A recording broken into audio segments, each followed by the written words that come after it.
It's recording right now. Okay, all right. Just give me a minute.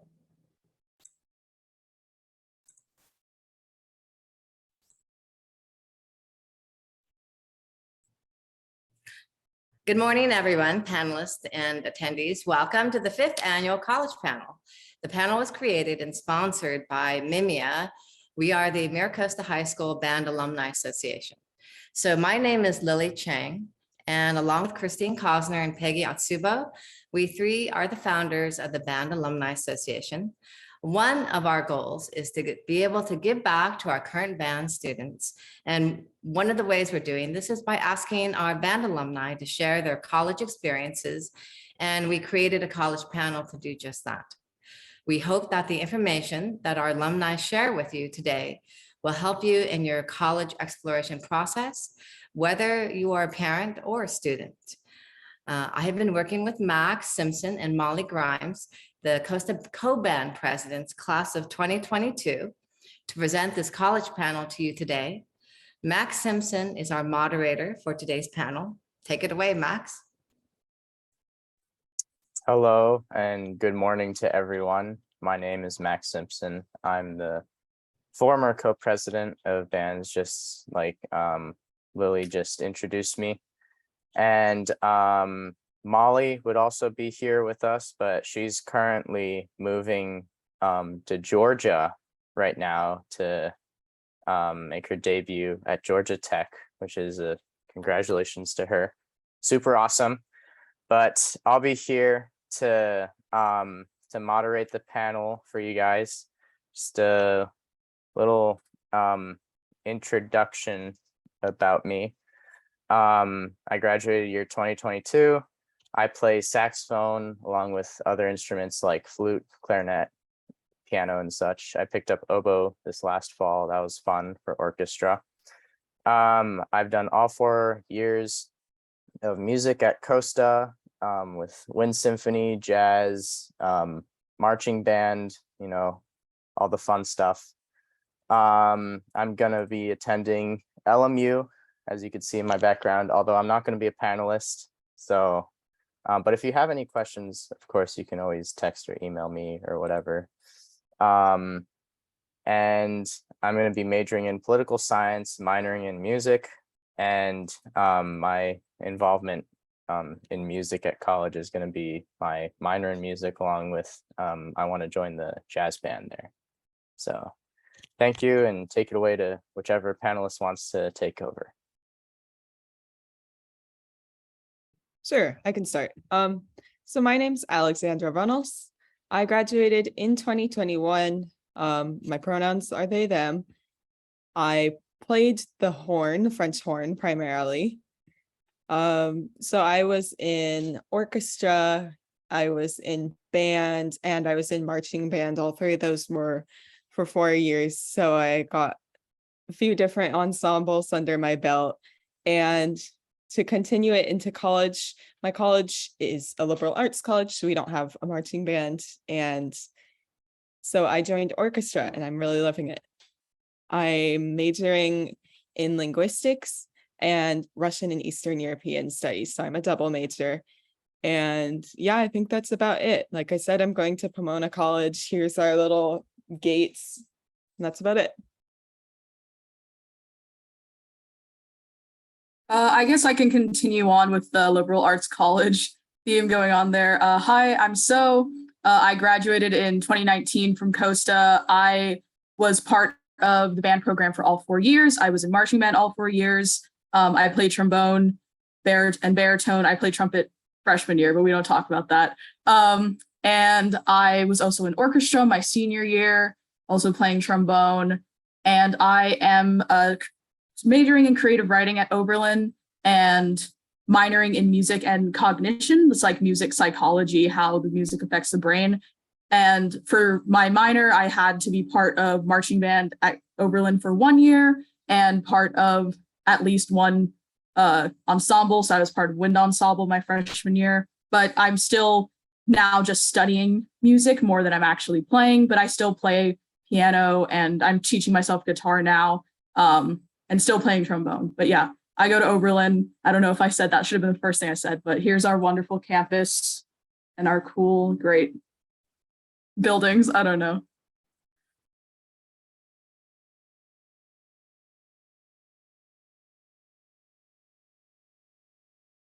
Cool, I can go next. I'm David. I played alto sax, bari sax, and French horn in high school, marching band 3 years, and one of the symphonic band for 3 years. I forgot which year I took a break. It was either sophomore or junior. I am now entering my senior year at the University of Minnesota Twin Cities up in Minneapolis. Here's kind of a picture of one of our buildings when it's not completely frozen and covered in snow. And I'm majoring in political science with a minor in history. And as far as music goes, I'm not in any ensembles or bands at the U, but I do still play guitar just for my own personal enjoyment. And yeah, I'm happy to be here. All right, hello everybody. Oh, sorry. Go ahead, Savon. Sorry, Very good. my name's Stefan. I use pronouns, and I wanted to hop in after So mentioned being at a liberal arts school, but I'm outside, so my connection is a little bit wonky. I went to El Camino for a year and then transferred to Yale, which is a liberal arts school in lovely New Haven, Connecticut. At Costa, I was part of the class of 2020, and I did color guard from 8th grade until my senior year. Now I'm majoring in psychology and doing the Bachelor of Science track. And nowadays I don't do, because Yale doesn't have a color guard, but I do a lot of dance groups on campus because Costa's color guard definitely prepares you really well to go on with those intermediate and even advanced dance categories. So take it away, Noah. All right, thanks, Savon. So hello everyone, I am Noah. I graduated in spring of 2021, so just last year, I guess previous year.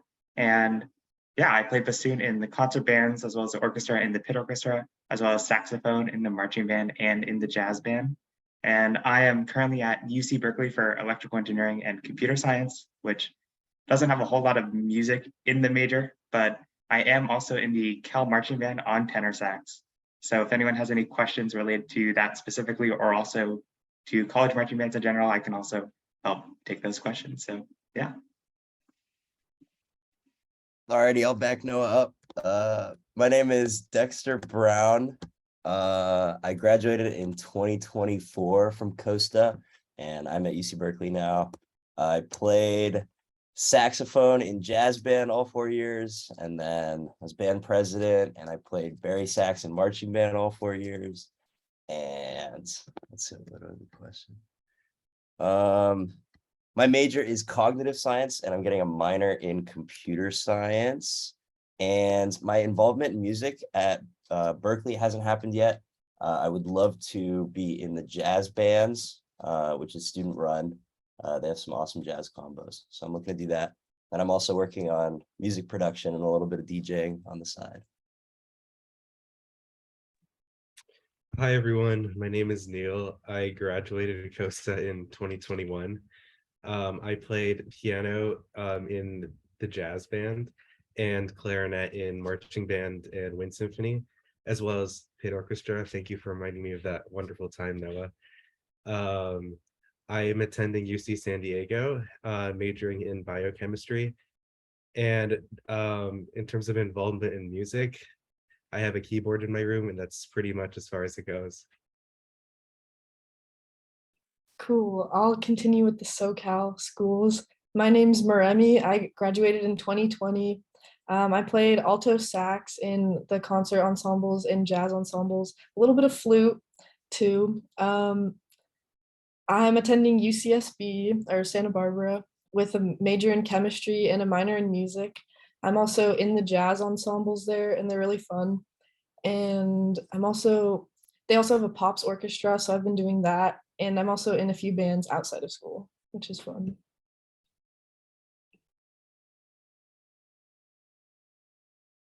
I believe that's everyone, unless I missed anyone. Okay, perfect. Just to let the attendees know, in the email that contains the webinar link is this little headshot kind of setup picture thing that I sent out, and that has the basic information on our panelists along with an email that you can email them questions, the panelists questions to that email after the webinar if you choose to do so for any specific questions that you have. And this session will go from 10:30 to 12. And then after 12 o'clock, I'll be sending out 4 links to 4 separate rooms that you can go to, where 2 panelists will be in each room to answer any questions you have. That'll go from 12 o'clock to 12:30, hopefully, if we're on track. And other than that, let's kick it off with the first question. Oh, one more thing. If you have any questions along the way, you'll see at the bottom of your screen, there's a Q&A section where you can ask questions. Those questions will most likely be answered at the end of the session if we have time. Hopefully we will have time. All questions may not get answered. And if they don't, you can always join the breakout room session after the main session. So first question, remember panelists, not all of you have to answer them. Reflecting on band at Costa, how have you benefited from the program? I think Mr. Carlson likes to touch on this, but I will say that being in marching band in the fall, like it's a pretty big time commitment. So it prepares you to like balance your time and responsibilities while you're also dealing with school and any other extracurriculars you have, which is obviously a super helpful skill for college. So I would say that. Yeah, I definitely agree with what Alexandra was saying, especially if you're in marching band, like kind of knowing how to deal with a huge workload and like something that requires so many hours of the week where your brain has to be like focused on that versus like your actual studies and classes. It's like something that's almost like directly helped me because I also work part-time as an EMT on top of doing classes in college. So like kind of that ability to like shift my mindset to a totally different activity for like hours at a time. And then like say the next day going back to classes and continuing to work towards that degree. It's like a really good skill that especially marching band teaches.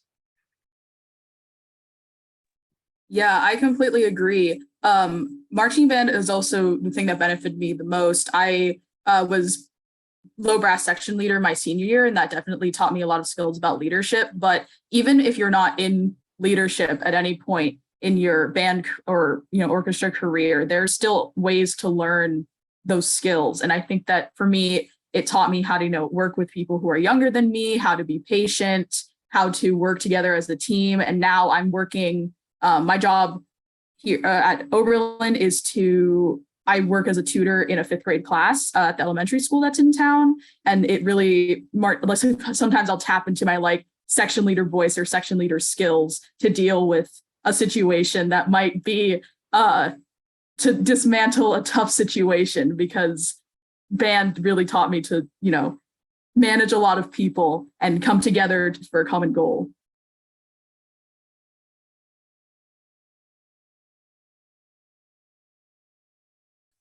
Anyone else on the topic? No? Okay, perfect. Next question. We're moving on. Question 2. What are the advantages of having been in the band program as it relates to college admissions? I can actually speak to that. I definitely can y'all hear me, by the way? Is it frozen? You're good. We can hear you. Okay, solid. It's just kind of delayed on my part. But honestly, I know that Carlson mentions being a Grammy award-winning marching band all the time. If you put that in your application, it is kind of notable, even if you aren't necessarily the group that did the Grammy award-winning performance, but I know like when I spoke with admissions officers, they were really wowed by that. So definitely put in the whole title when you say what extracurricular you're doing. This is, it touches on a bit of a later question, so I can go into another part of my answer in more detail later, but I did submit a supplement of my application. And so I play French horn, like I mentioned earlier, and everybody's like, oh, French horn is the scholarship instrument, like oboe or bassoon or harp or whatever. And I was kind of doubtful. And while it didn't get me any scholarships because my school only does need-based scholarships, so like it had nothing to do with that.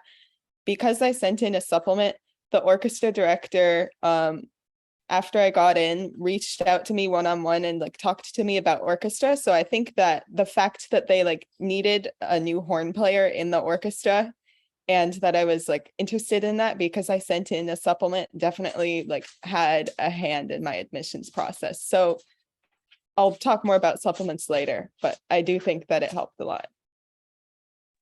I would say that essentially adding on to what Alexandra said, I never submitted a supplement application, but band can really only help your application, especially because many colleges look for leadership experience and involvement in high school, and high school band provides a really great way to also learn and grow as a leader. And I believe So mentioned this, but you also don't have to necessarily have a specific position or title to gain leadership experience.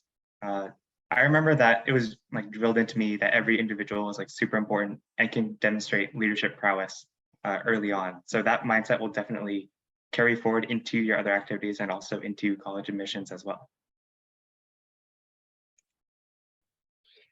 I also feel like a really important part of it is that, especially if you're in band for like all your 4 years, it really shows that you're dedicated to something and that you're going to stick with it. Because a lot of these colleges like are looking for people that are like confident that they want to go to that college and stay there. And sticking with band, especially for 4 years, like doing marching band and as well as ensembles, that is like a really good thing to show on your application. Yeah, kind of adding on to what everyone said, it also just makes you like a more interesting applicant because like you're like doing music, it's like a hobby, it's fun, and also like you get to travel and like win awards. Like it's just great stuff to put on your application. Totally. Yeah. Also, like, I think I wrote a couple of my essays about Costa Band too. So just having like random stories. I wrote about stuff I never really thought I would write about, just like stories that popped into my head or like really like funny, wholesome, meaningful moments that I didn't really, ever plan out. So the college essay is just being really authentic and connected to you. And that opportunity came through band for me. And yeah. I think part of it is also the college admission. They want to see where you're going to be on campus. Like they try to picture you, where's the student going to fit in on our campus? What are they going to be involved in? So having that history of involvement in marching band or whatever band program that you're in is really helpful for finding your place on campus and showing to your admissions staff that this is where I'll be, this is the type of student I'm going to be. And band kids especially have a really good rep as being, really academically focused, really contributing to a university and an environment. So it really kind of shows off your character, like your personal character that's kind of hard to express on a transcript sometimes.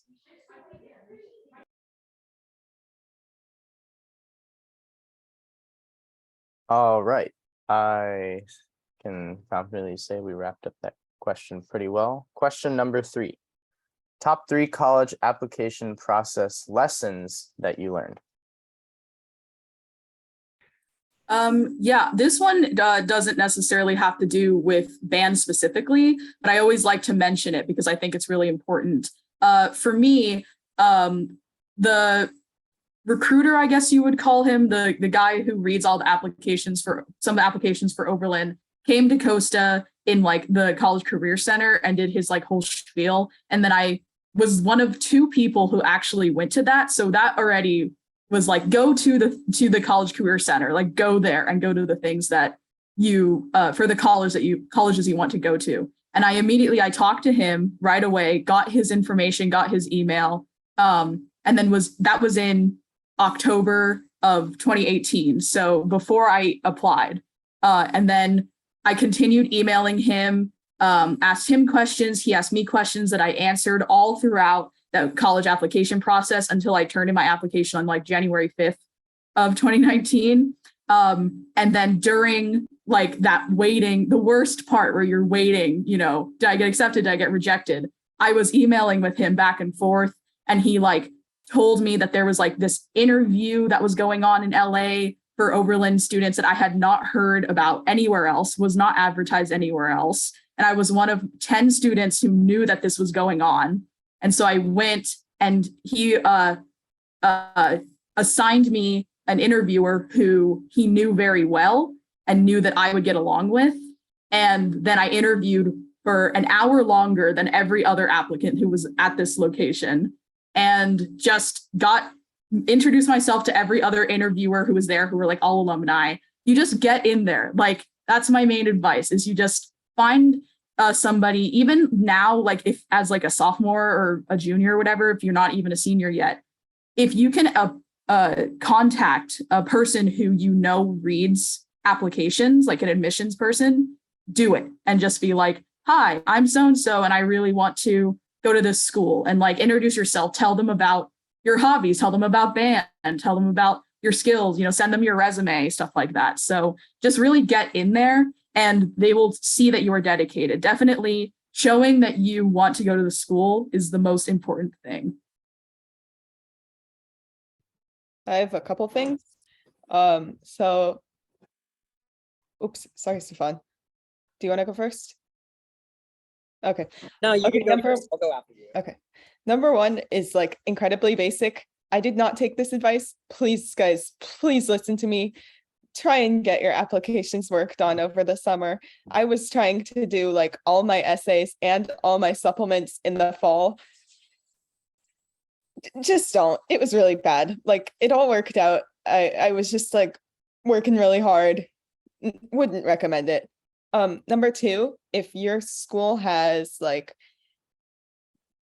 I mean, virtual tours, yes, but also like after you get accepted into your schools, there might be like meetups on Zoom or something for admitted students. Highly recommend. This is what really like turned me on to my school, because I got to get a feel for like the pulse and the vibes of all the students there. And honestly, like between the students and the faculty, that's what I think really makes my school special. And I just liked everyone that I met online. So I think that's a huge part after you've gotten your acceptances and you're deciding between your schools. I don't know how much of this is still virtual, because like when I was doing it, it was in the middle of COVID. But like whatever opportunities are available to you, whether they're virtual or in person, if you are like, if they're accessible for you, please take them.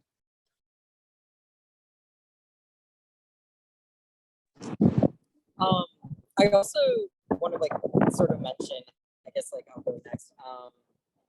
Like, don't try to change yourself for an application. Like, the worst thing that you could do is like try and go, oh, how can I change myself to appeal to a school more? Because if you have to do that, chances are you're not going to have a good time at the school to begin with. Also, I guess like if there's any opportunities that you wanted to do but you didn't have the time for, or like let's say there's something that you applied for and there was a conflict with it or something, mention that like special circumstances essay, like basically in your general application where it mentions like, oh, is there anything that you wanted to do that like highlight that wasn't necessarily worthy of an entire essay, just like bullet point a ton of stuff in that essay. Also, I just really want to plug that El Camino is such an amazing school to go to. Like going to community college first before going to a 4-year, I feel like is definitely frowned upon at Costa. And there's very much where it's like, oh, you have to go straight into a 4-year. These smaller community colleges are worse somehow.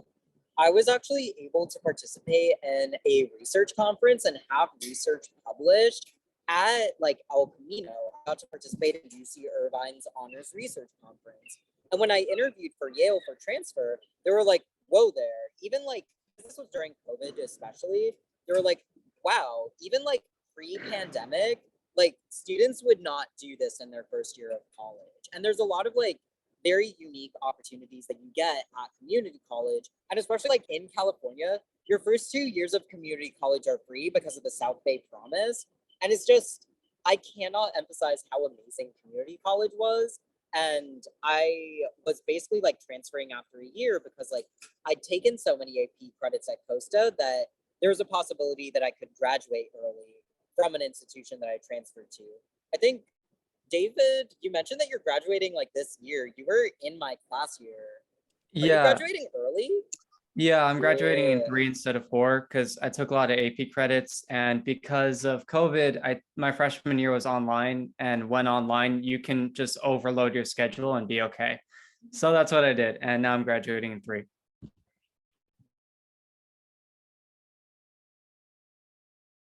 Okay, I think that about wraps up question 3. Going on to question number 4. How did you select schools to apply to? What was your criteria? So if I can jump in, I just want to say like don't doubt yourself. I was really afraid for some reason that I wouldn't get in like literally anywhere.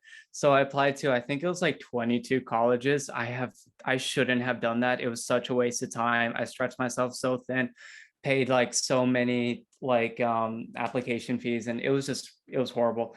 A reasonable amount of colleges where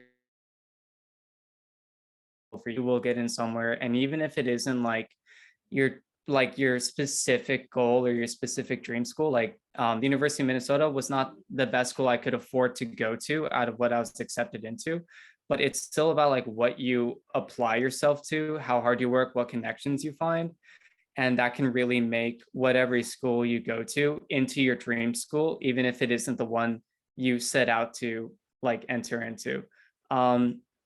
So yeah, that's the advice that I have is like, don't doubt yourself, do research early ahead of time, consider out of state schools. They're really fun to travel somewhere new, see some snow, and yeah, just, have faith. Yeah, okay. I kind of did the same thing as David, where I applied to like way too many schools. So I would definitely recommend like doing research before you apply, and like just so you can like save money and save time. And also like when you're looking at schools, like make sure you're thinking about like you're like looking at the program, like what classes your major is going to have, or just like in general what majors they have. Because if you like are considering switching or something, it's good to know like what other options there are. And also look for like any clubs or extra things you want to be involved in. Like when I was looking, I made sure there was like a jazz band and like a bunch of other opportunities and stuff like that. Yeah, going off of that, also, this was a mistake that I made, so don't make the same mistake that I did. But when you're doing research, check if your school accepts AP credits as like part, going towards your general ed. Because for me, AP credits only apply if you are doing a major or minor that like the AP applies to. So for me, I only ever took 2 APs, AP Chem and AP Music Theory, and Music Theory counted as like one slot, but AP Chem didn't count towards a natural science because I'm not a STEM major. So that's specific to Oberlin. So just like really do your research. So like once I had done that, I took those 2 APs junior year, and then senior year, I didn't take any AP tests because I knew that Oberlin wasn't going to accept my like AP Calc, whatever. And so like, also don't waste your time taking an AP that you don't have to take. Like that's also another thing about the college application. I was also going to say that I have a funny story about how I found out about Oberlin. I literally sophomore year had to do a math project that was like, calculate your potential tuition, whatever. And I literally just typed in good schools for band students. And yeah, here I am. So Oberlin was the very first thing to come up. So like you could literally, if you wanted to, like look up like good schools for people who like D&D, like anything, any criteria, just that's where you can start. But yeah, definitely start early. Look at stuff that applies to you. Don't just apply to stuff that everybody's applying to just because everyone's applying to it. I'm sure I'm going to repeat this multiple times, but that's always my main advice, because nobody at Coast has ever heard of Oberlin, and it's like one of the top schools in the country. So like, yeah, just really think about yourself and think about what your interests are and where your skills are, and then do your research the way that you think works best for you. Yeah. Sure, I'm gonna jump on top of that. So I'm also at a liberal arts college. Our AP credit policy is somewhat similar. You can get up to 2 like plain old credits from your AP test, and you can skip your language requirement from an AP test, but that's about it. They really don't do anything else. And I took a bunch of them and like, okay, what am I gonna do with these?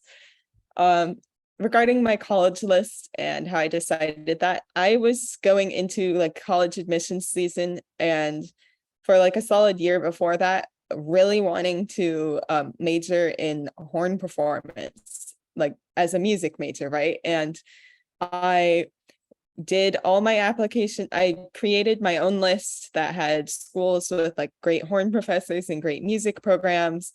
And I don't know if there was a bit of an inkling of doubt in myself, but I didn't really want to admit it to myself.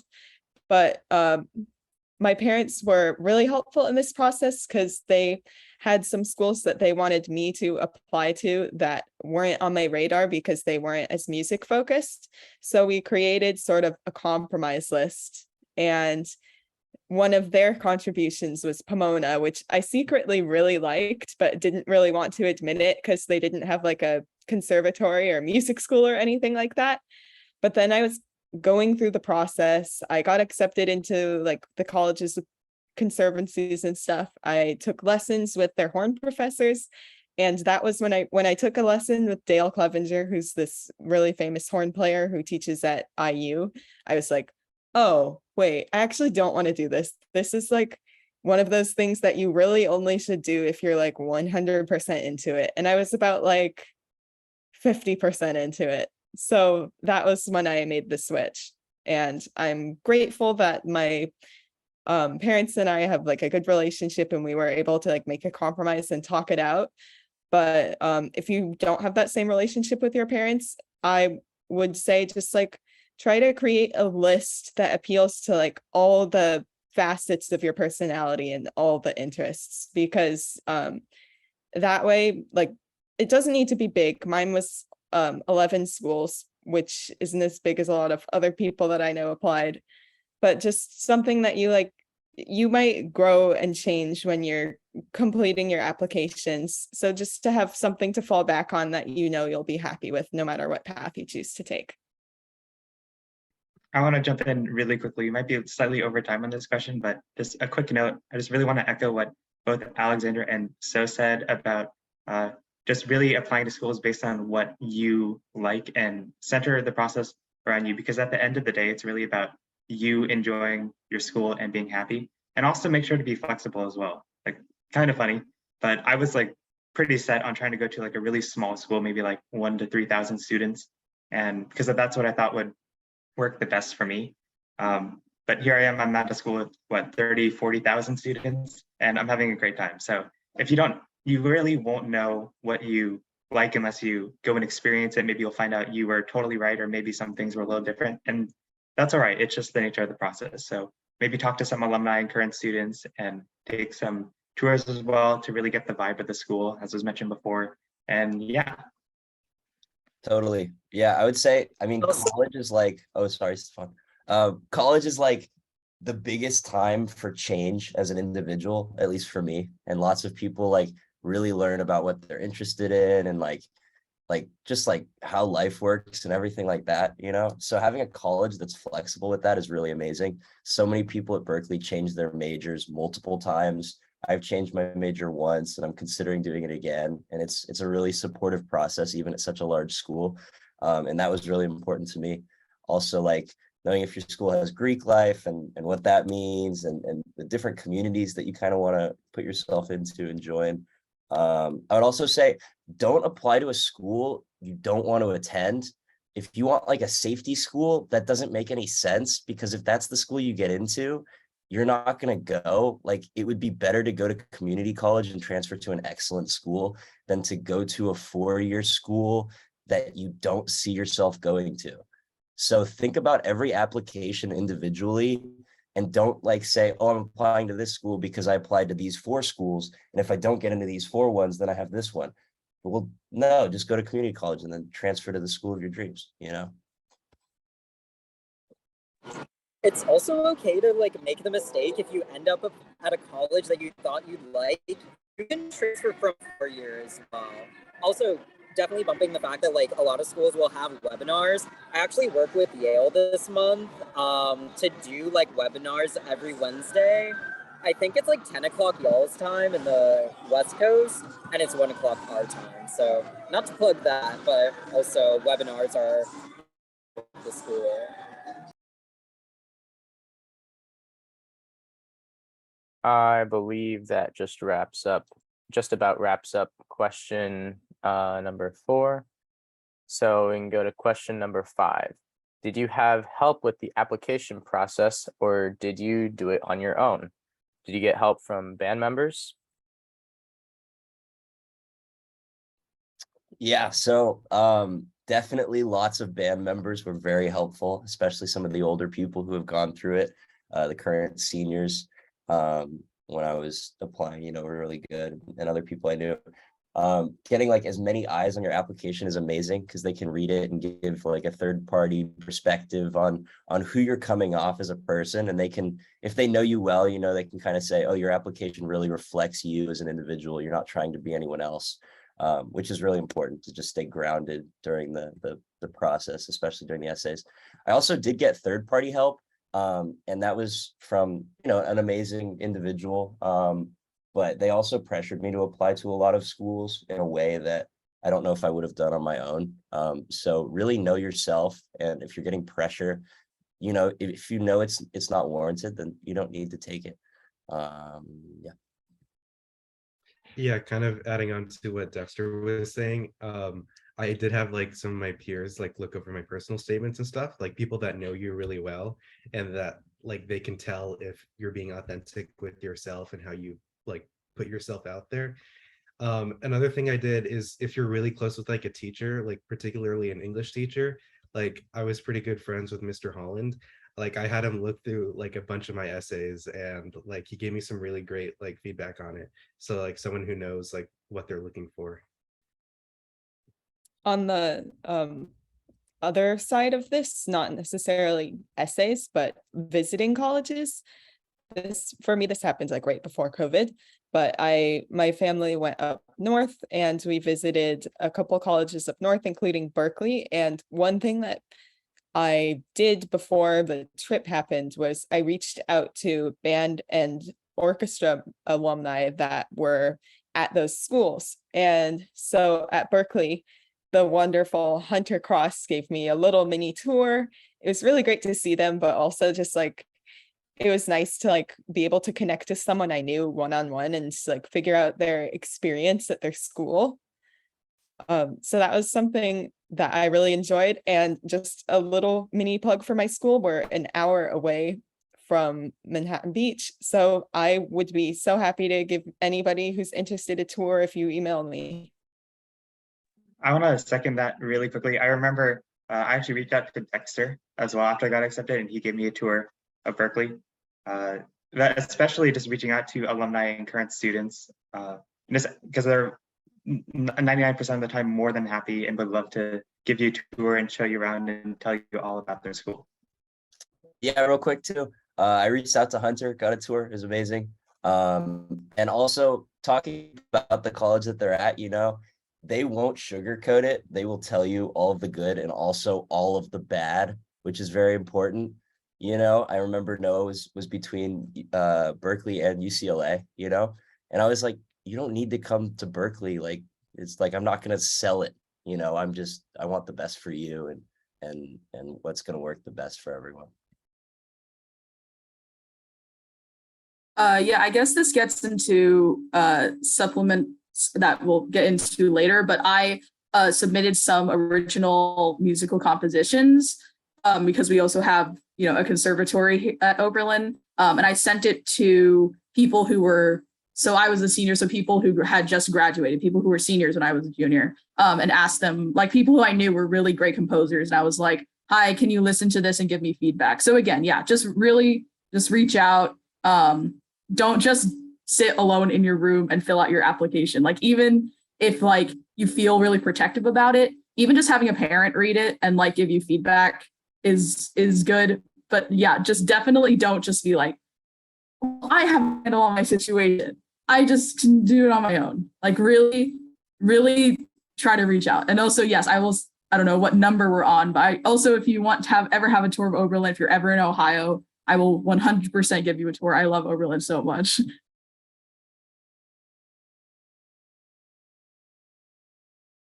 I believe that wraps up question number 5. So moving on to question number 6. What recommendations do you have about the essays? Did you write about band in your essays? Okay, I can talk about a time that one essay that I wrote about band in, and this touches on an earlier point about how you don't have to have a leadership position in band to develop your leadership skills. Junior year in marching band, I did have a leadership position as section leader, but I didn't really mention it in the essay at all.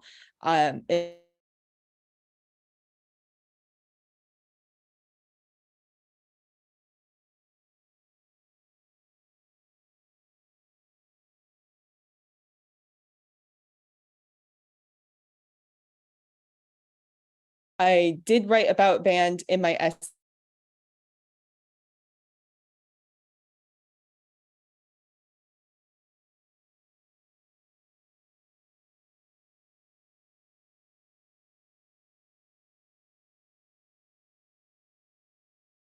This bad thing happened to me, but I learned this, and that's how I'm like carrying it forward with me into college as a more mature individual.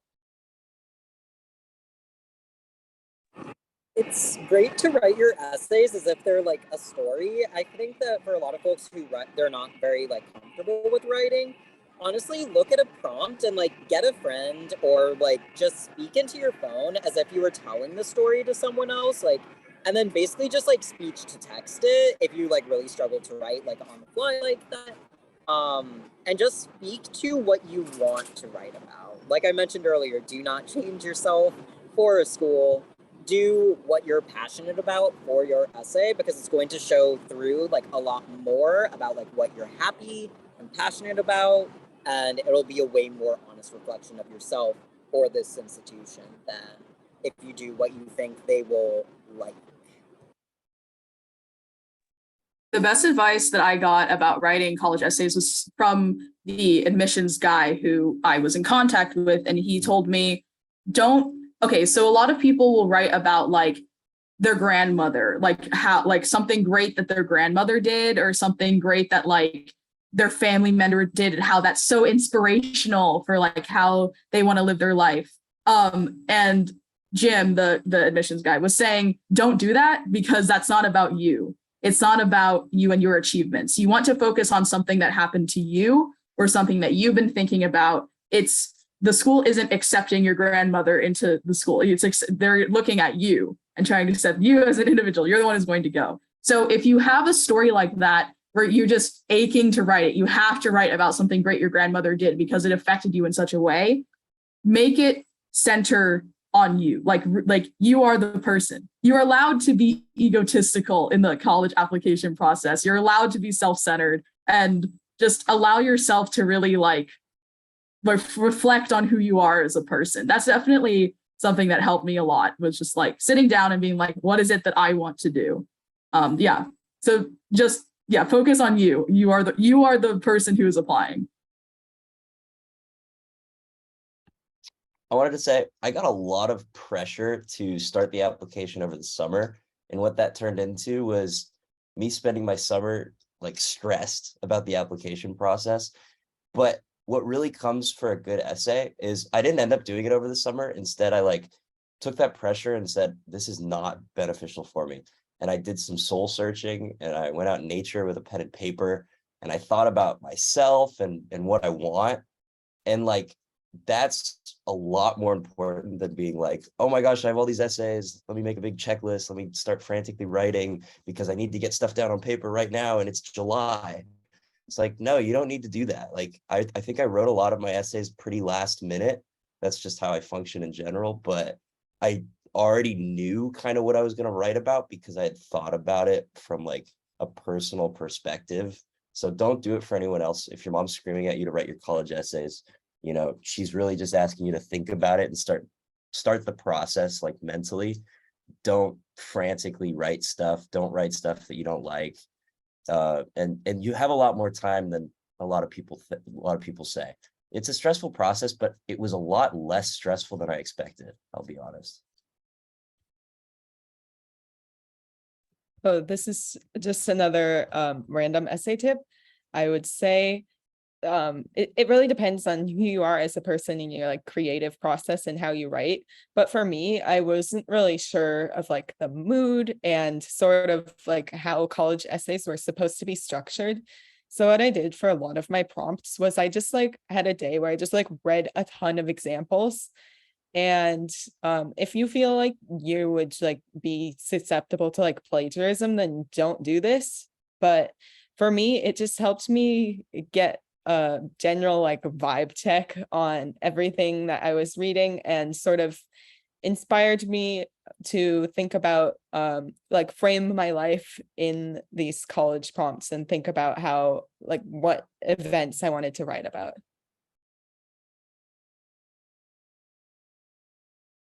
All right.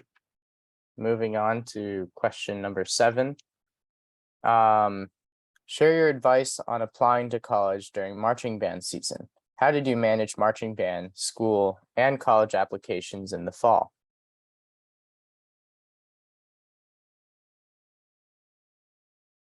And remember, panelists, that not everyone has to answer. So if this doesn't apply to you, obviously you don't have to answer. I think everything's a give and take. You know, so applying in the fall, which is what I did, I spent most of my time doing it once school had already started. It's just a balancing act. And, you know, if your schedule's completely booked, be honest with yourself, something's going to have to give. Don't let it be your sleep. That'll affect your writing. Let it be your school. You know, your grades senior year are a little less important than you might think. And then also, you know, I'd say in general throughout high school, like make sure you focus on your social life, focus on being, you know, being good, being out there, having a good head on your shoulders. Yeah, I agree with Dexter. Because like for me, it was honestly kind of awful, especially because our class had to do it all when like school was on Zoom and stuff. And like I'm at home right now, so even sitting like at home at my desk on this Zoom right now is kind of giving me like PTSD. But yeah, I would say there's not really a shortcut. Just like stay focused because it's only like that fall of senior year where you have to get those applications done. And like if that means you have to take a pause on a few other things while trying to focus on that, that's okay. Because as soon as you get your applications in, it'll feel like the biggest weight has been lifted off your chest, and you'll have the rest of your senior year to have like a lot of fun and really enjoy yourself.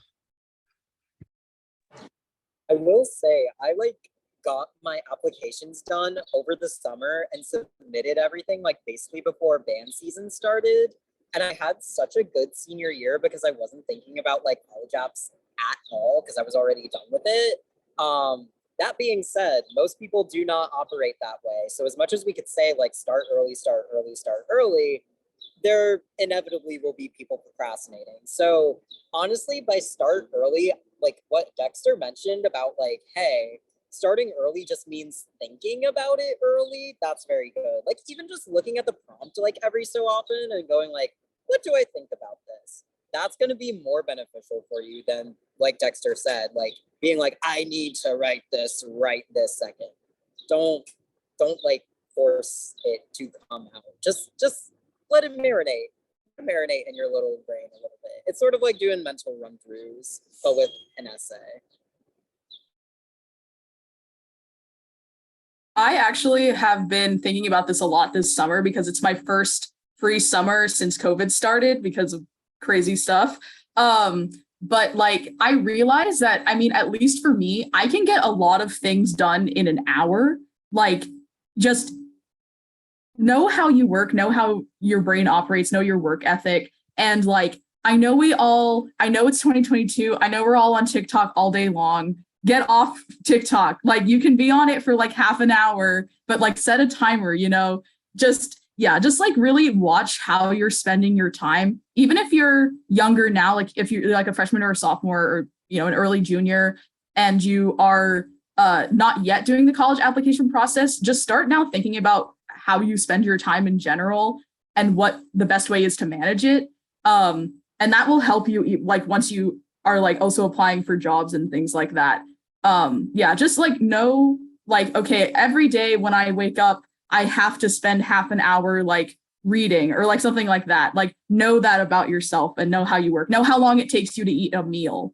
Like, I guess, like, I know that's like really, really strict, but especially for the thing where you're trying to manage all the college application stuff and your marching band, et cetera, et cetera. Just know how you operate, how you spend your time, what you can take out at least for the short period, because it is really a short period when you're applying. It might feel like forever at the time, but yeah, just know how long, and also know how long it takes you to write a paragraph.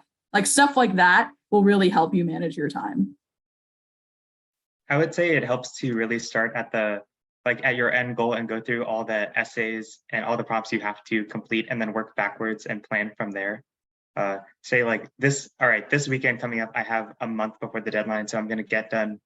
I'm just going to spend my entire weekend just doing these two prompts and just going to get these complete. And then that way you can almost pace yourself, and you might not be like frantically writing throughout the week, but you know you have a dedicated time to work on it, and this is when you're going to get it done.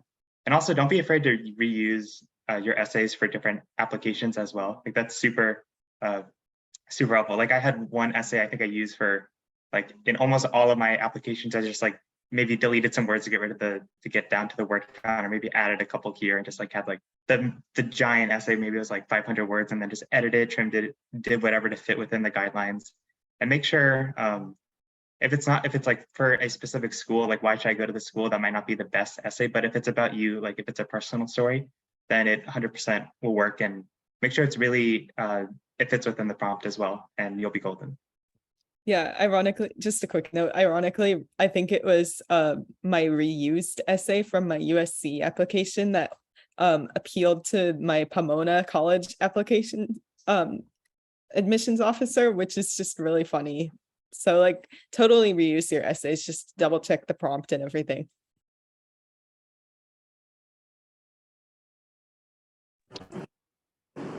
If you reuse your essays, and like let's say you don't get in for anywhere like first year admissions and then you try and transfer, do not reuse the essay if you are transferring to the institution. Like don't recycle it. If you reuse your essay, also make sure that like you replace the words. Like it would suck to like send an essay to USC and you're like, I'm so excited to go to UCLA. Admissions officers automatically throw your application in the trash. So yes, it's a good tip, but be so cautious about like those little details. Yeah, I wouldn't recommend reusing like why do you want to go to this school essays, because for those you want to try and get as specific about like a program that you're really interested in as possible. So it's like, for example, for my college, if I was to write about that now, I would say, oh, I want to go to this college because you have a dining hall where you have to speak in a foreign language, and like that wouldn't really apply anywhere else, you know. Yeah, that's a great tip. Definitely pick something like super specific about your school to make that essay stand out. The more niche it is, the better, you know, because less people are writing about it, especially at a big school. Yeah, like writing about a professor and their research, really good. All right. I think that about wraps up question number 7. Moving on to question number 8. What is your experience with band in college? What are the benefits? Obviously, if this doesn't apply to you, you don't have to answer. Okay, this doesn't apply to me, but I do have like a little note about it, because like listening to music like anywhere else, I feel like I've been like so spoiled by Costa Bands, because Costa Bands like music department is just like so amazing. So I go to these other performances that are also like really top tier and amazing, and I'm just kind of like, oh yeah, this sounds like my high school band. Costa is an outlier. We are like a very good band. So that's my little note.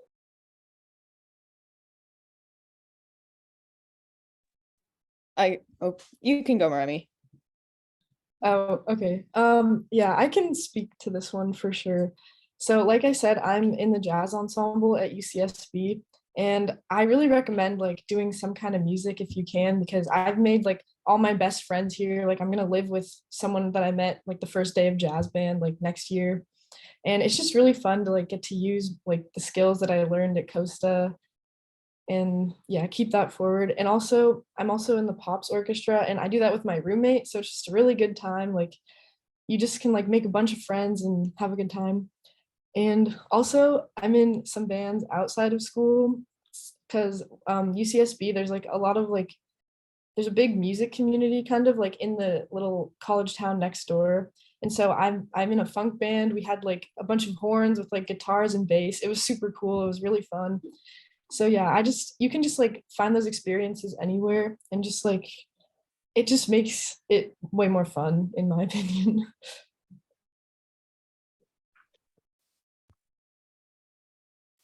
Yeah, I went down to UCSB, saw Remy's funk band. Super cool. UCSB is so cool. You can just walk around and just see all these different bands, and everyone's just partying and like playing music for each other. And it's an amazing community. You can find stuff like that at other colleges, but I think I haven't been to a lot of places, but UCSB is super cool for that if that's what you're looking for. As far as music at Berkeley, Noah should definitely speak to that. But I've had some good crowds where I can DJ and play a little saxophone and have some stuff like that going on, but definitely knowing like touring your school and just knowing what the music community is like is definitely super helpful. Berkeley only has like classical music minors and majors, I believe. And the jazz program is on the other side of school from the classical music program. It's a completely different building. It's all student run, and there's only combos because Hunter was running a big band. Like he was actually in charge of it. And that's kind of falling through too now. So yeah, definitely know what your school offers. Yeah, on that note, Berkeley for jazz specifically, it's all student run. Like he said, Hunter and someone else he also met who's also named Hunter. They both started the big band, and I believe it's still, I think some members are still working to continue it as well. But yeah, it's all student run. The classical music scene here is pretty good as well. And I'm also in the marching band I mentioned a little earlier, so I can speak to that from experience. We're also totally student run. So the vibes are definitely much more different than back was in high school, because we essentially our schedule is organized around football games. And I know this is also the same for a lot of the big marching bands at schools where football is pretty prevalent. Something interesting is that we do learn one like 6 to 7 minute show per game. So there are some times where we'll only have like 1 week to learn a new show, and we'll do practice for a few hours every day in the evenings to prepare. And it's a lot of work, but it is a lot of fun because everything we play and perform is always just strictly for the students, because we don't do any sort of competitions, but it's all just for our fans, essentially. It's much less strict in that sense. And everyone like arranges songs for the band. We design and try to run shows as well.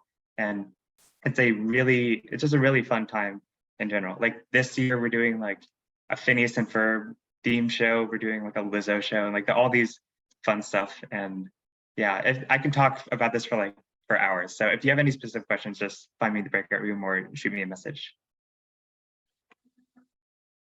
Okay, I can talk about the flip side of that. My school does not have a marching band. We just have our football team. We do have one. It's D3, so it's just on the smaller side. We don't have a marching band. We have I think a student run jazz band, but as far as official groups go, we have a band and an orchestra. The orchestra you have to audition for, and the band you just join, you show up, which is nice.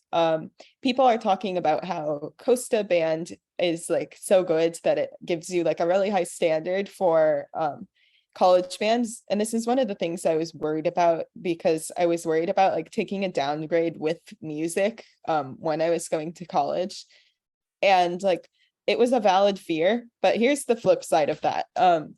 everyone that's in the college orchestra, nobody's doing it because they're like, I need to get this on my college applications. I got to be well-rounded. They're doing it like purely because they enjoy it for whatever reason they enjoy it. And so there's people, and like, yeah, they might not practice every day. I know I don't, but they're going to rehearsal because they are interested. And I think that does attract like a certain skill level, because if you don't care about something, then you're not gonna try to better yourself. So I really haven't had any issues with like the skill level of my college orchestra. I'm really happy with it. And there's a like, I don't know, like in high school band or orchestra, there's always a few people that are like, oh, I don't want to be here. And it's nice to be in a group where everybody wants to be here. Yeah, I'm not currently in any ensembles anymore, but freshman year when I did marching band and wind ensemble, the marching band, like other schools, was student run. So yeah, definitely what Alexander was saying, like people want to be there. The students are the people who are like making it happen. You know, our Oberlin is not super focused on sports, but like we would play like pep band stuff at football games, and it's the like, you know, the vibes at Costa where it makes things more entertaining. You know, you're still having that experience, but again, it's like people are doing it because they want to have that community and want to be there. As for the wind ensemble, so Oberlin, I haven't touched on this super a lot, but Oberlin has a conservatory. It's like the colleges or the university is split into like the college and the conservatory. So there is kind of a separation, but for me, since I'm doing a music minor, I am technically part of the conservatory. And it's very prestigious, and the ensemble that I was in was for like specifically college students, so people weren't like, the skill level was different for if I was in like the Oberlin orchestra, you know. I also just wanted to like brag about how Oberlin is known for having basically a concert, at least one concert every single day. It depends on, it's they're all of like different levels, like they're different. It might just be a soloist or whatever. But my point is that if you want to go to a school that has a big focus on music, but you don't necessarily want to be in an ensemble, there are still schools that have, you know, where you can do that. Like for me, like the main musical focus is on like student bands, like student punk bands or rock bands or whatever. And that's the kind of stuff that I will go to and watch, and that I'm planning to be a part of this coming semester. But like, there are different ways to be involved in music that aren't necessarily band or orchestra or choir, etc. You know, you can do all sorts of things. But yeah, and also just Oberlin Conservatory is really cool. I just like need to emphasize how much I love Oberlin. I love Oberlin so much, and please, anybody ask me about it. Oh, just an add-on to what So was saying, my school has like a ton of a cappella groups. Like I feel like there's like 8 or something. So audition season is rolling around in the fall, and I'm gonna try out. So like there's tons of ways to, and they're all student run. There's tons of ways to participate in music in a more chill environment that's still like where everyone is at a high level or dedicated or whatever you want. There's lots of different ways to make music meaningful to you besides a very structured environment, such as like the school run orchestra with like the professor who's conducting it. And kind of one last Gosh, it's so sorry. Go. Oh no. I was just gonna say, like, a lot of schools have like practice rooms, and like a lot of times if you just email someone or ask, like, you can get a key even if you're not in a band. I'm not sure if that's the rule for, like, some of the rules are different for different colleges, but a lot of times, like, if you just want to play, like have a place to play, like you can probably get that or find a place. I want to like go off of what Alexandra said about acapella. It's so funny because at Yale, people ask about like, oh, is Yale competitive? And then it's always like, no, it's not. Except for the fact that we have acapella rush. Like, forget Greek life. Acapella is such a big thing at like Yale. Also, I kind of want to like plug something good about Oberlin, bragging on So's behalf. One of our transfer students is from Oberlin, And he said that he transferred because he didn't have any enemies at Oberlin. Like everyone was so nice and friendly, and he needed to go somewhere where he could have some haters. So Oberlin is a very sweet school. So just bragging a bit about how sweet Oberlin is. That's so true. Everyone is really nice here. And also, yeah, funny that you guys are talking about acapella because again, like exactly the same as what you were saying about Yale. Oberlin is not competitive. Nobody cares about sports, but the acapella groups, like there have been fights. Like acapella groups are crazy on campus. So anyway, yeah. So if you want to know yes, people are very nice, but are very protective about music. Huge culture about people being defensive of their musical groups. But yeah, but in general, yeah. Thanks for that. Thanks for that shout out there. Okay, I think we can move on to question 9 out of 10. Do you submit a supplemental music application and why?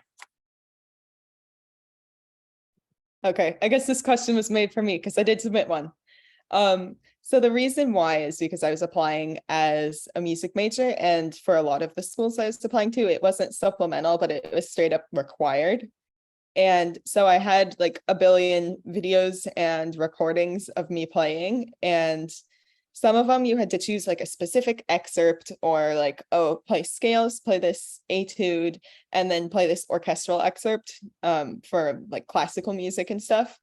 And then a couple of the schools were a little more loosey-goosey, and they're like, we just want to hear 2 contrasting pieces. And so for the schools that asked for supplements where it like wasn't required for like a music major to like it wasn't a required recording, but it was just a supplement, I used the pieces, and I chose the pieces that I liked the most, not necessarily the most like standard repertoire pieces, but just like, oh, I really like this song or piece. I think I play it really well.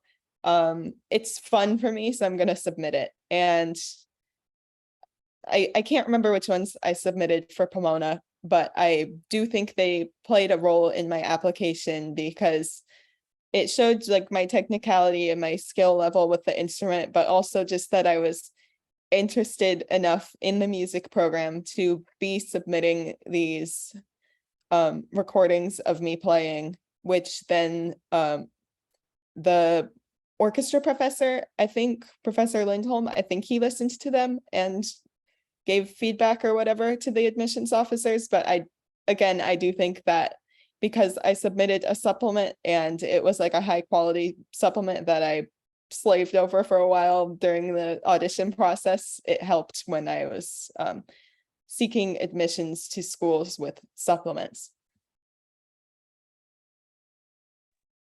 Yeah, so even though I like when I was applying to colleges, I was going like super like engineering and like science and STEM focused.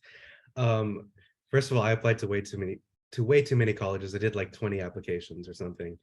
But like 6 of them had the ability to attach music supplements to them, even though it's totally unrelated to what I was looking into. And it was suggested to me that I give them something, because if anything, it's something that your admissions officer can remember you by. And what they also do is they send it over to the music department. And if they say you do a really good job, then you can get like scholarships and stuff. So I just did like a jazz solo, like piano rendition of Misty. And like, I didn't do any of the supplements that required me to like do specific etudes or something. So I just like did it something that I was comfortable with because I was already spread thin so much.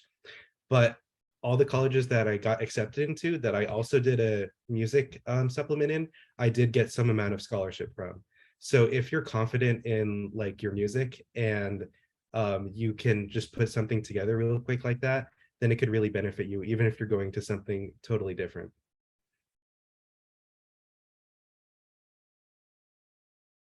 Yeah, to add on to that, like if you're taking private lessons or if you're otherwise working with yourself on a specific like solo piece, like whichever way you put it, if you're doing a solo piece and working on that, you should work on recording it if you're interested in submitting a supplement, because like if you've been putting the work in outside of recording it and just for your own personal practice enjoyment, work, whatever you are doing it for, then you should try and record it and submit it. So I didn't submit like videos of, or just kidding. Well, the main thing that I submitted to Oberlin was samples of like compositions because I'm more focused on composing rather than performing.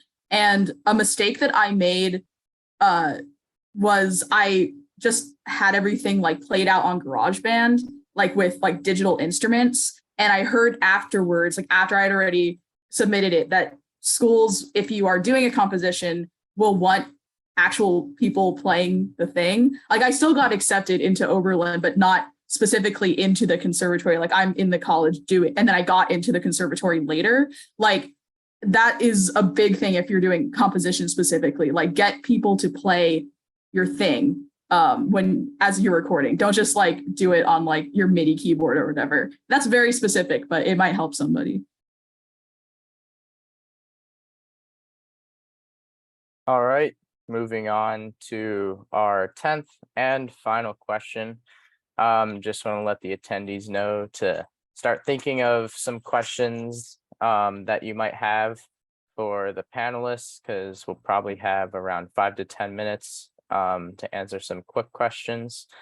And for the panelists, your final question: what are 1 to 3 key lessons or advice that you would give to band students getting ready to apply for college?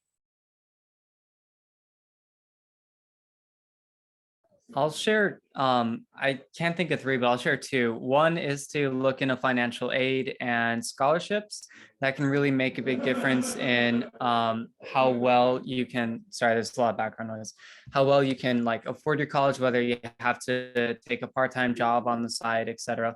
And you never know, there are a lot of reasons to get a scholarship. I got a partial scholarship like with a Jewish organization, and that was really awesome for me. And then the second is to really look into the community outside of the college, because you're not just going to the campus and you're staying on the campus and that's where you live and you'll never leave campus. No, you're going to a new city, a new town, a new community, a new state. So really take some time and see what other opportunities are there outside the college. So for me, being poli-sci, political science, the U of M was a really good choice because it's right near the state capitol and it's like the metropolitan center. So I've had like a really like a good amount of opportunities with like state government, political party stuff. And so just looking at like the surrounding resources outside of just your college campus. Yeah, I can say, like, speaking as like someone outside to New Haven, New Haven is an absolutely amazing city, so beautiful. So like finding out, love what David mentioned, like finding out about the local scene, so good. The biggest points that I want to highlight is don't just get caught up into the Costa like prestige game. Like there are so many cool schools that I applied to for transfer that I had not even heard of when I first applied for first year at Costa. Literally, I mentioned Q&A. The Common App has a huge list of colleges. You could search by state and just like search up every single college. And you'll find a lot of schools that Costa kids will not be talking about and that you can enjoy a lot more. Second of all, the amount that Costa like prepares you for college is excessive. I like even at Yale, like it has not been nearly as difficult as Costa. Like my classes at Yale and El Camino have not been nearly as difficult as Costa. And even at El Camino, I had multiple professors tell me that the bare minimum work that I was doing that would have been like meeting the standard at Costa was graduate school level work. Like Costa excessively prepares you. And third of all, do not change yourself for a school. Do a lot of like self-introspective work about like what you love and what you are passionate about. Don't do things that are like, oh, this is gonna look good for college applications. Find all the things that you love and just do a lot of those and feel passionate about them and have that passion reflect in the application. Because schools pick up immediately when you're just doing something for the sake of like, oh, this is just gonna look good. Do the things you love, not the things that you.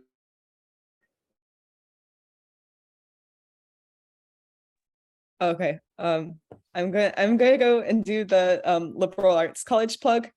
I think that like what Stefan was saying about like, the Costa Beach game, so true. Like there is nothing wrong with the schools that Costa students tend to apply to. And like, for example, Noah, he was saying how he like looked into a bunch of smaller colleges and then ended up going to Cal, and it's a great choice for him. What I will say is that I think a lot of people don't like do this like well-rounded research and look into a ton of different types of schools. Maybe community college is the right choice for you and you want to learn more about what you're interested in before you go to college. Maybe a liberal arts college is the right choice for you. I'm at a liberal arts college, so I can speak to one fear that some people have about liberal arts college because it's small. It is not like high school at all. Like, guys, I promise it's so different. Like, just because my school has like roughly the same amount of people as Costa does not mean it's like Costa in any way, shape, or form. It's like totally different. And Costa is great for what it is. Like, by the time you're a senior, you're ready to move on. It's totally different. I like, besides like the student faculty ratio, I can speak to one experience I had where it was like a lot easier for me to like have opportunities presented to me. There's this one grant in the Russian and German department, which is the department that one of my majors is in, and nobody had applied to it. And I thought that I wasn't like able to apply because it was for people who had 4 semesters of Russian under their belts. And at that time I only had 2. And my professor went up to me and she's like, "Hey, Alex, I know you're interested in learning Ukrainian language. And this grant, nobody has applied for, it's past the deadline. But like, if you send in an application, you can like get money to take Ukrainian lessons over the summer." And that was what happened. And that's what I did this summer. So like the opportunities at liberal arts colleges oftentimes will come to you, and it's pretty easy to be involved. Can't speak to bigger schools, but that's my experience here. And I think that it's something that a lot of people at Costa will overlook. So like, I don't know, maybe if doing research online is scary for you and you don't know where to start, maybe like have a talk with someone at the CCC. They're an amazing resource. Please utilize it. Yeah, going off of what Alexandra and Stefan were saying, like about the Costa prestige, the top schools, whatever. Like I said earlier, really take this away. Like, I know everybody wants to always fit in, but this is the one time where you want to stand out. Like, be egotistical, like I said, brag about yourself, be self-centered. Like, you want to stick out to the people who are reading your applications. And if you find a school that sticks out from the Costa, prestige list, that school might be the best for you because it's different and you're different. Like, focus really on yourself. That's my number one big advice, is don't just apply to things that other people at Costa are applying to. Number 2, this is kind of silly, but I mean it very seriously. If you have lived in California, in Manhattan Beach, your entire life, and you're going somewhere where it snows, you will be made fun of. People will bully you about not knowing how to operate in the snow. So like, do research. I know it's weird, but like, do research in October or like whenever before it snows about how to deal with snow. Like, get all your things beforehand. Don't like buy them once it actually starts snowing. Like, get them before, like, because people will bully you like for like falling and slipping in the snow because you've never experienced it before. So like, when you're considering schools, like, I know it sounds silly, but the weather is so important. Like, for me, I hate the heat, even though I've lived here in LA my entire life. But I hate it, and going somewhere where it was cold was like turned on my brain, and everything was like easier for me to function. So if you know that about yourself, like, apply to the weather that works for you. I know it sounds silly, but like, just know that's like a big factor, because you will be living in a place. It's not just a bubble that is the campus. You will be living in a location on the planet Earth. So like, yeah, that's really important for some reason. That's like one of the biggest things about college. I just want to hop in after so because I go to the U of M where like 60 to 70% of the school year is spent near or below freezing. I remember the first day it was in the negatives. It wasn't just like a gentle -1, -2, that's fine. It was -14 with wind chill, and I cried as I went to class and it froze on my face and it was horrible. Um, I love the snow. I love winter. I did not know that I would until I went there and I experienced it. And I'm really annoying to my friends because it'll be like the dead of winter, like January, February, and I'm still really enjoying it and wanting to have like snowball fights, and everyone else is like so dead from it. So, going somewhere out of state, new weather, new experience, really worthwhile, but also take some time to consider, is that for me? Because it is a major life adjustment. I will say that Yale has a winter clothing grant for folks who come from snow. So they give you like $200 to actually dress well for the snow.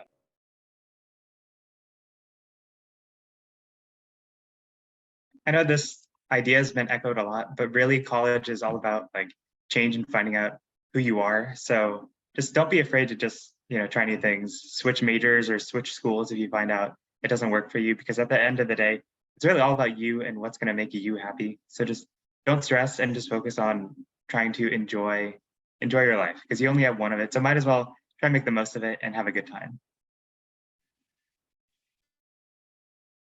Yeah, and kind of jumping off of that, like just have an open mind, like kind of what Noah said, like try new things, like talk to people, talk to everyone you can, because like those connections are going to help you. And it's just fun to make new friends.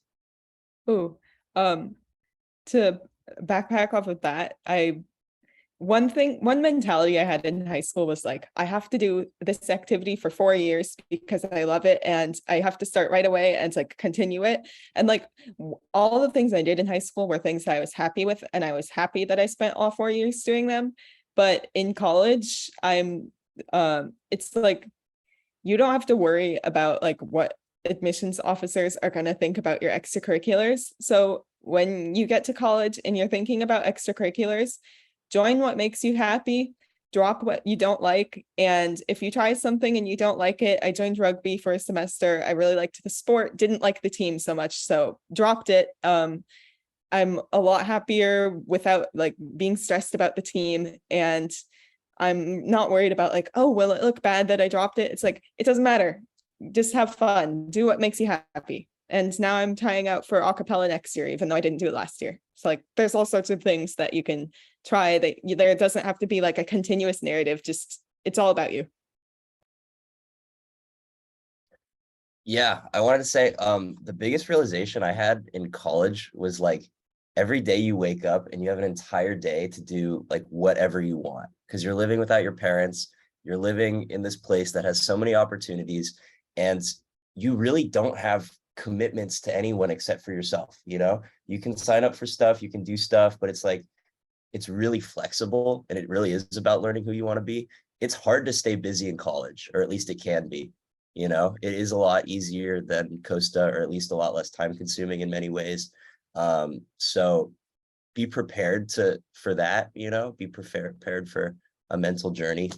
I had a couple other things too. Do the scholarship notebook, go to the CCC, you might hit a jackpot. There's tons of money floating around everywhere. If you finish your college applications early, set a timer for like 2 hours and just apply to a bunch of random scholarships and try and get free money. There's lots of free money. Let's see. Yeah, definitely think about the environment you're moving to. David talks about that a lot, which resonated with me a lot, which was really cool. Like definitely think about where you're moving and where you're living. If you really like surfing, it's really hard to get to the beach in some places. That, random stuff like that applies to everyone. Also, like the type of music you listen to. Music scene is so different around the country and around the world. When you go to a group of people, they're going to be blasting music and lots of people will be dancing, and sometimes you'll have no idea what's going on. And that's just based on where you're living. So definitely think about that too. If you like EDM, SoCal's great. If you like rap, the Bay Area is great. If you like jazz, it's pretty hard. If you like the music that we really like, there's great communities to find too. Definitely visit the school if you can. And that's all I have. Yeah, and how you were just talking about community, definitely cherish the band community you're in right now while you still have it, because it's still like one of the best communities I've ever been in. And like everyone is so awesome, and just the caliber of the Costa bands is so high. And as well as Costa in general, like some of the AP science classes I took, like AP Chem in the lab we did in there compared to the lab at my college, like it's pretty crazy that a high school can have like the same level of instruction and facilities as like a huge research institution. So just remember how amazing Costa is. And like as soon as you're done with your applications, remember just to like relax and let loose and like enjoy the rest of your time there before you start college. I've had people at college ask me if I went to a private high school. I'm like, nope, it was public. So like you might get asked that. Costa is great.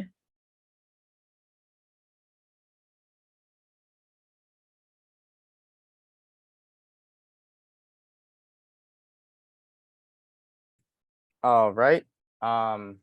Thank you so much, panelists, for coming and sharing your thoughts and experiences. Give you a big round of applause, although everyone else is an attendee, so you can't really hear them. That being said, it is 9:01. We've kind of run out of time for questions, but attendees, if you did come up with any questions, obviously you can join the Zooms that I will be sending out to the same email that you got the webinar link to. Panelists, thank you so much for coming and sharing everything you have with the crowd. And good luck to you and your separate breakout rooms and to the rest of your college career. I'll be sending out the email shortly. Thank you again, everyone, for attending, and good luck to those in the college application process. Thank you. Thanks for hosting, Max. Thank you. Thank you Yeah, so much. Max. Thank you. Thank you, Max. Thank you so You're much. welcome. You're welcome. Thank you so much. Thanks, everyone.